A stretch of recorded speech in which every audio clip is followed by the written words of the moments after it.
이 새벽 우리에게 주신 하나님 말씀은 누가복음 22장 54절에서 71절까지의 말씀입니다. 누가복음 22장 54절에서 71절까지입니다. 우리 하나님의 말씀을 다 함께 받들어 읽겠습니다. 예수를 잡아 끌고 대제사장의 집으로 들어갈새 베드로가 멀찍이 따라가니라. 사람들이 뜰 가운데 불을 피우고 함께 앉았는지라. 베드로도 그 가운데 앉았더니 한 여종이 베드로의 불빛을 향하여 앉은 것을 보고 주목하여 이르되 이 사람도 그와 함께 있었느니라 하니 베드로가 부인하여 이르되 이 여자여 내가 그를 알지 못하노라 하더라. 조금 후에 다른 사람이 보고 이르되 너도 그 도당이라 하거늘 베드로가 이르되 이 사람아 나는 아니로라 하더라. 한 시간쯤 있다가 또 한 사람이 장담하여 이르되 이는 갈릴리 사람이니 참으로 그와 함께 있었느니라. 베드로가 이르되 이 사람아 나는 내가 하는 말을 알지 못하노라고 아직 말하고 있을 때에 닭이 곧 울더라. 주께서 돌이켜 베드로를 보시니 베드로가 주의 말씀 곧 오늘 닭 울기 전에 내가 3번 나를 부인하리라 하심이 생각나서 밖에 나가서 심히 통곡하니라. 지키는 사람들이 예수를 희롱하고 때리며 그의 눈을 가리고 물어 이르되 선지자 노릇하라. 너를 친 자가 누구냐 하고 이 외에도 많은 말로 욕하더라. 날이 새매 백성의 장로들 곧 대제사장들과 서기관들이 모여서 예수를 그 공회로 끌어들여 이르되 내가 그리스도이거든 우리에게 말하라. 대답하시되 내가 말할지라도 너희가 믿지 아니할 것이요 내가 물어도 너희가 대답하지 아니할 것이니라. 그러나 이제부터는 인자가 하나님의 권능의 우편에 앉아 있으리라 하시니 다 이르되 그러면 내가 하나님의 아들이냐 대답하시되 너희들이 내가 그라고 말하고 있느니라. 그들이 이르되 어찌 더 증거를 요구하리요 우리가 친히 그 입에서 들었노라 하더라. 아멘. 어제 본문에서 겟세마네 동산에서 붙잡히셔서 이제 예수님은 마치 흉악한 범죄자처럼 대제사장의 집 안으로 끌려가셨습니다. 오늘 본문은 끌려가신 예수님에 이어 우리의 시선을 베드로에게로 움직이십니다. 예수님을 따라 오게도 가고 죽는 데도 가겠다는 베드로는 어떻게 하고 있었습니까? 멀찍이 떨어져서 예수님을 뒤따르고 있었습니다. 이 시간은 깊은 밤중의 밤이었습니다. 어제 본문의 마지막에 예수님께서 예수님을 잡으러 나온 사람들, 그들을 향해 이제는 너희 때다, 어둠의 권세로다 하셨던 것처럼 이 모든 일은 다 어둠의 시간에 일어났고 어둠의 권세 아래에 이루어지고 있었습니다.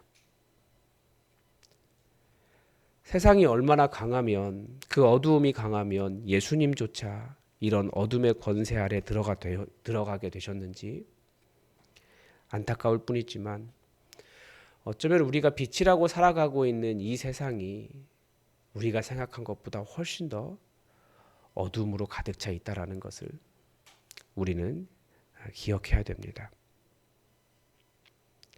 이런 어둠의 세상이 보여주는 것은 진정한 왕이신 예수님조차도 그 어둠의 권세 아래서 왕으로 제대로 인정받지 못하고 고통과 조롱과 고난을 당하셨다라는 점입니다. 그래서 우리는 기억해야 돼요. 이 세상에서 잘 살려고 하는 것 때로는 어둠의 권세 아래 살아가려고 어둠처럼 살아가려고 하는 것이 될 수도 있습니다. 가장 먼저 그 어둠의 시간과 어둠의 권세 속에서 보이는 모습은 예수님의 수제자라고 하는 베드로의 모습입니다. 그가 어둠 아래 있었기 때문에 그는 빛이신 예수님께 나아가지도 못하고 멀찍이 떨어져 있었습니다. 이미 베드로의 마음은 어두웠습니다. 누가복음은 다른 복음서와는 달리 베드로가 어떻게 그 마당에 들어갈 수 있었는지도 왜 예수님을 따라갔는지도 설명하지 않습니다. 베드로의 단 하나의 행동에 집중하고 있습니다. 그가 예수님을 부인하고 있다는 거예요. 사람 틈으로 들어갔지만 한 여종이 베드로를 빤히 쳐다봤습니다. 그 여종이 베드로를 알아보고 다른 사람들에게 베드로를 고발했습니다. 이 사람도 저 사람과 함께 있던 사람이다. 그러자 베드로가 강하게 부인을 합니다. 그 여인은 신분이 미천한 여인이었기 때문에 베드로는 이 여자야, 내가 저 사람을 알지 못한다, 야단치며 오히려 더 소리쳤습니다. 이 여자야라고 하는 표현은 그 여인이 종이었기 때문에 훨씬 더 비하하는 그런 단어였습니다. 조금 후에 또 다른 사람이 베드로를 보고 너도 그 도당이라 라고 말했습니다. 이때도 베드로는 여전히 이 사람아 나는 아니야. 또 사람이 베드로를 알아보았습니다. 그 사람이 장담하면서 너도 갈릴리 사람이잖아. 정말로 저 사람과 함께 있었다 라는 고발에 이에 베드로가 이 사람아 나는 당신이 하는 말을 알지 못한다. 그런데 베드로가 그 말을 하기 다 끝내지 않았을 때 닭이 곧 울었습니다. 이때 예수님께서 몸을 돌려 베드로를 바라보셨습니다. 우리는 예수님과 함께 있을 때는 너무나 좋고 옥에도 가고 예수님 따라서 죽음에도 갈 수 있다고 장담하지만 정작 어둠의 권세 앞에서 나는 예수님을 모릅니다. 나의 이익 앞에서 나는 예수님을 모릅니다. 내가 정말 예수님 따라가야 할 때에 나는 예수님 모릅니다. 그렇게 말하고 있진 않습니까? 그런데 그때 예수님은 무엇하고 계십니까? 몸을 돌려 베드로를 바라보셨습니다. 베드로도 예수님을 보았을 겁니다. 예수님과 눈이 마주칠 때 베드로는 예수님의 말씀이 떠올랐습니다. 오늘 닭 울기 전에 내가 3번 나를 부인하리라. 마음에 찔렸던 베드로는 밖에 나가 심히 울었습니다. 그런데 예수님은 어떤 눈빛으로 베드로를 바라보셨을까요? 왜 나를 배신하느냐? 원망의 눈빛은 아니었을 겁니다. 예수님의 눈빛에 원망이 담겨 있었다면 베드로는 그렇게까지 울었을 것 같지 않습니다. 예수님은 비록 베드로가 3번이나 부인하고 있었고 그 뜰이 얼마나 넓은지 모르겠지만 다른 사람들에게 소리치며 나 아니야 라고 말했던 그 소리를 다 들으셨을 것입니다. 그래도 여전히 그를 사랑하는 눈빛으로 처음 그 해변에서 만나서 내가 너의 인생을 바꿔줄게 말씀하시던 그 인자한 얼굴로 베드로를 바라보셨을 것 같습니다. 예수님은 우리에게 오셔서 하나님 아버지께서 얼마나 우리를 사랑하시는지를 알려주셨습니다. 그리고 예수님도 여전히 당신의 제자를 얼마나 사랑하시는지를 알려주고 싶으셨을 것입니다. 우리는 여러 가지 많은 일들에서 이 세상의 어두움 가운데서 넘어지기도 하고 때로는 승리하지 못하기도 하고 때로는 베드로처럼 예수님 인정해야 할 때 다른 선택을 할 때도 있습니다. 그래도 그때도 우리 예수님 다 우리를 보시고 아시지만 우리를 사랑하는 눈빛을 단 한 번도 거두지 않으시는 분이라는 것을 우리가 기억해야 됩니다. 예수님의 십자가는 바로 그런 십자가였습니다. 예수님의 십자가는 하나님의 화해의 손이었다. 성경은 그렇게 기록하지 않습니까? 그래, 미안하다. 상황이 조금 나았으면 네가 이렇게까지 하지 않아도 되었는데 고생이 많았다. 나는 너를 원망하지 않는다. 시몬아, 사랑한다.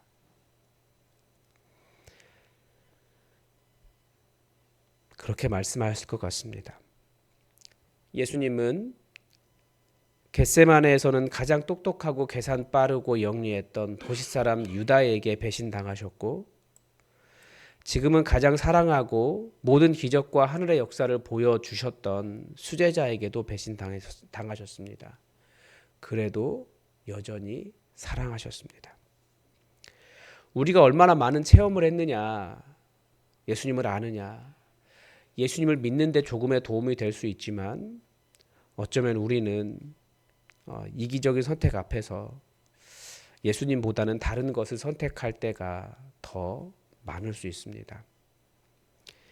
예수님을 따르는 일은 그래서 많은 체험이 있기 때문에 잘 따를 수 있는 것이 아니라 겸손하게 순종하고 손해도 감수하는 것입니다. 그런 때로는 그 손해가 베드로처럼 내가 예수님을 따르면 죽을 수도 있겠다라는 수준이라는 거예요. 그때도 예수님을 부인하지 않고 예수님을 사랑하며 예수님을 따르는 제자일 수 있기를 바랍니다. 그런데 베드로가 예수님을 부인할 때 예수님은 어떤 일을 당하셨습니까? 지키는 사람들이 예수님을 희롱하고 때리고 예수님의 눈을 가리고 물어서 선지자 노릇하라. 너를 친 자가 누구냐? 굉장히 모욕적이죠. 그리고 그런 말들 이외에도 많은 말로 욕했습니다. 조롱당하고 희롱당하고 수많은 욕을 들으셨습니다.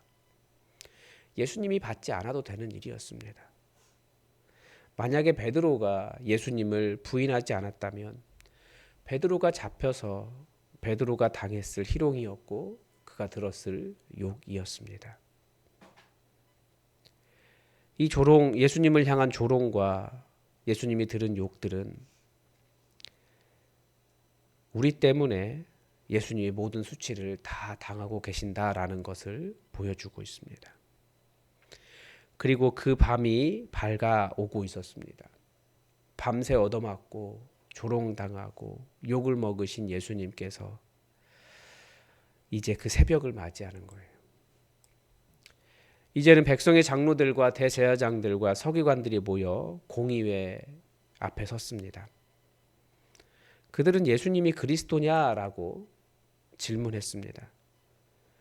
그러나 답을 해줘도 그들은 믿지 않을 것을 아셨기 때문에 예수님은 대답하지 않겠다라고 하셨습니다. 그런데 예수님은 그때 그들이 더 충격을 받을 만한 말씀을 하십니다. 그러나 이제부터는 인자가 하나님의 권능의 우편에 앉아 있으리라 하셨습니다. 그들이 믿든지 그들이 믿지 않든지 예수님은 하나님의 권능의 우편에 앉아 계시는 하나님의 아들이십니다. 그러나 이 순간에는 그 누구보다도 그리스도라고 인정받지 못하는 왕이셨습니다. 더구나 지금 예수님을 죽이려고 이 공의회에 모여든 이 사람들이 다 이 세상에서 하나님을 가장 잘 안다고 하는 사람들이었습니다. 그런데 하나님 가장 잘 안다고 하는 사람들이 하나님의 아들 그리스도를 죽이려고 애를 썼습니다. 그래서 우리는 믿음이 필요한 것입니다. 예수님의 제자들에게도 세상 권력에게도 심지어 종교 지도자들에게도 예수님은 그리스도로 인정받지 못하셨습니다. 그런데 예수님은 가장 인정받지 못했을 그때에 오히려 하나님의 권능의 보좌 우편에 앉으셨습니다.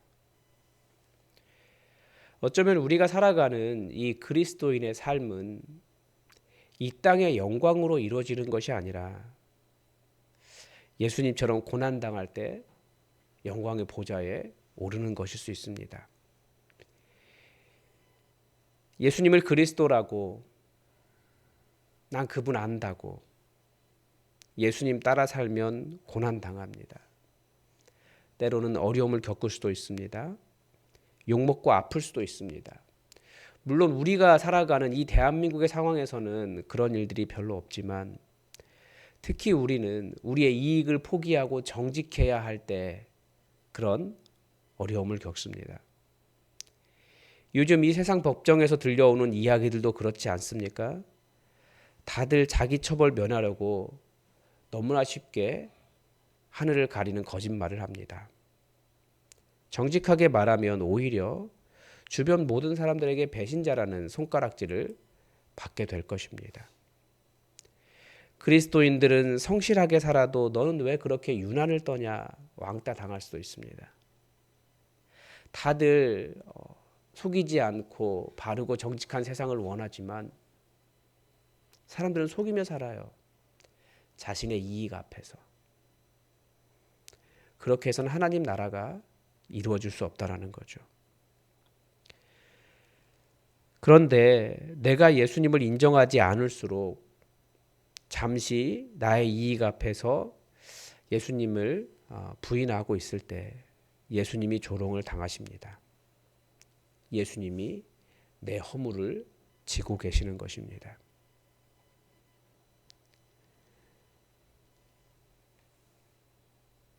예수님은 진정한 그리스도로 우리의 삶을 통해서 인정받기를 원하십니다.